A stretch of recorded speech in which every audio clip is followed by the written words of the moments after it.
in every one until the final barrel had been lowered into the hold, and the only remaining truck was about to be driven away.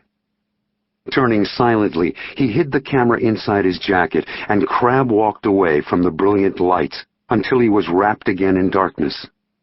He arose and padded across the wood planks from storage box to shed, seeking whatever protection he could find as he headed back toward the road that would return him to the city. A warm night wind whistled above his head, carrying the heavy scent of the muddy river. He did not notice. He was exultant because he would be returning with important information. He was also nervous. These people were not to be taken lightly. By the time he heard footsteps, he was nearing the end of the wharf where it met the land, almost safe. The large man with the unusual red and white hair had been quietly closing in, taking a parallel path among the various supply and work sheds.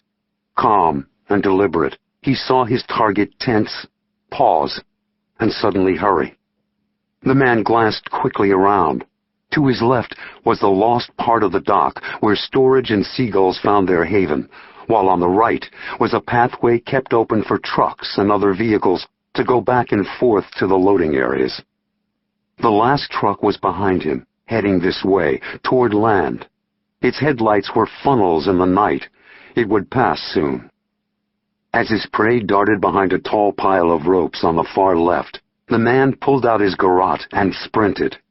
Before the prey could turn, the man dropped the thin cord around his neck, yanked, and tightened. For a long minute, the victim's hands clawed, his shoulders twisted in agony, his body thrashed. At last, his arms fell limp, and his head lolled forward. As the truck passed on the right, the wood dock shuddered. Hidden behind the mountain of ropes, the killer lowered the corpse to the planks. He released the garrote and searched the dead man's clothes until he found the camera. Without hurrying, he walked back and retrieved two of the enormous cargo hooks. He knelt by the corpse, used the knife from the holster on his calf to slash open the belly, buried the points of the iron hooks inside, and sealed them there by winding rope around the man's middle. With alternating feet, he rolled him off into the dark water. The body made a quiet splash and sank. Now it would not float up.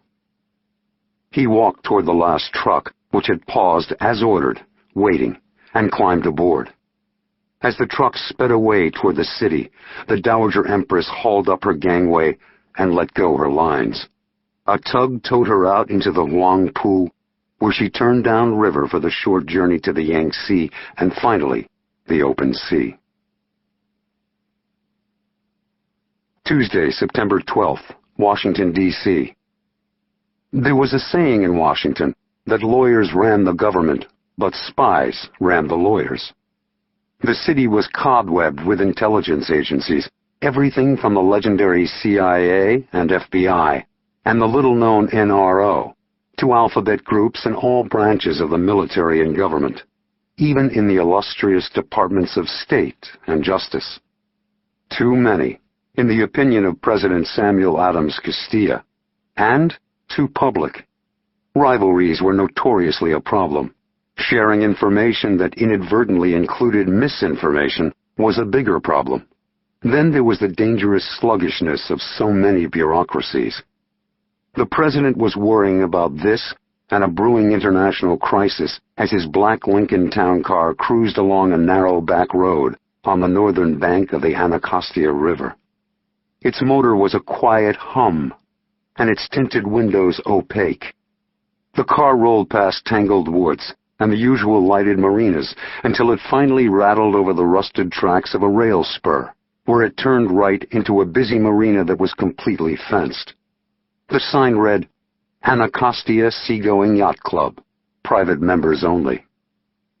The yacht club appeared identical to all the others that lined the river east of the Washington Navy Yard.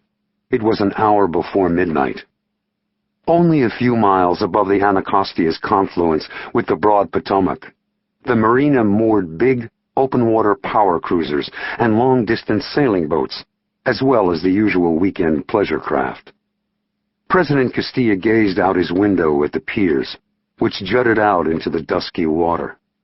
At several, a number of salt-encrusted ocean-going yachts were just docking. Their crews still wore foul-weather gear. He saw that there were also 5 frame buildings of varying sizes on the grounds. The layout was exactly what had been described to him. The Lincoln glided to a halt behind the largest of the lighted buildings, out of sight of the piers and hidden from the road by the thick woods. 4 of the men riding in the Lincoln with him, all wearing business suits and carrying mini submachine guns, swiftly stepped out and formed a perimeter around the car. They adjusted their night vision goggles as they scanned the darkness. Finally, one of the 4 turned back toward the Lincoln and gave a sharp nod. The 5th man, who had been sitting beside the president, also wore a dark business suit, but he carried a 9mm Sig Sauer. In response to the signal, the president handed him a key, and he hurried from the car to a barely visible side door in the building. He inserted the key into a hidden lock and swung the door open.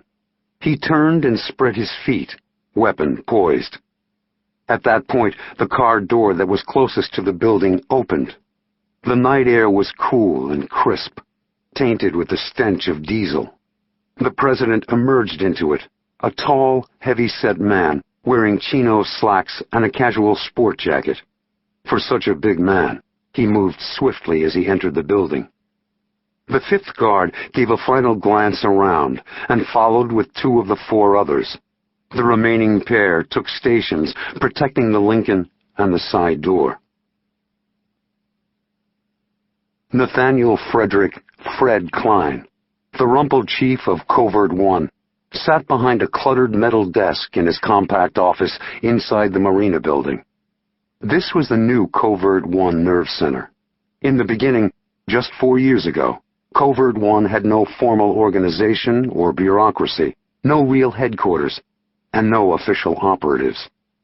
It had been loosely composed of professional experts in many fields, all with clandestine experience, most with military backgrounds, and all essentially unencumbered, without family, home ties, or obligations, either temporary or permanent.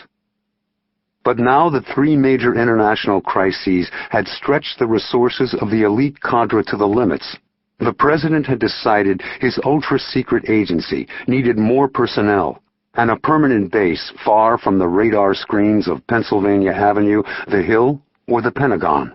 The result was this private yacht club. Alone in his office, the sounds of his small nighttime staff muted beyond his door, Klein closed his eyes and rubbed the bridge of his longish nose. His wire-rimmed glasses rested on the desk. Tonight, he looked every one of his 60 years. Since he had accepted the job of heading Covert 1, he had aged. His enigmatic face was riven with new creases, and his hairline had receded an inch. Another problem was on the verge of erupting. As his headache lessened, he sat back, opened his eyes, put his glasses back on, and resumed puffing on his ever-present pipe. The room filled with billows of smoke that disappeared almost as soon as he produced them, sucked out by a powerful ventilating system installed specifically for the purpose. A file folder lay open on his desk, but he did not look at it. Instead, he smoked, tapped his foot, and glanced at the ship's clock on his wall every few seconds. At last, a door to his left, beneath the clock, opened, and a man with a Sig Sauer strode across the office to the outer door, locked it, and turned to stand with his back against it. Seconds later, the president entered. He sat on a high-backed leather chair across the desk from Klein. "Thanks, Barney," he told the guard. "I'll let you know if I need you." "But, Mr. President—" "You can go," he ordered firmly. "Wait outside. This is a private conversation between 2 old friends."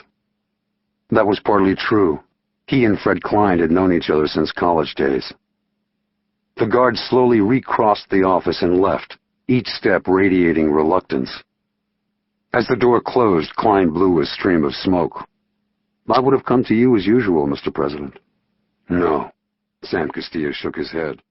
His tight to keep listening to this audiobook. I've left you a link in the description so you can do it, at no cost thanks to Audible's 30-day free trial.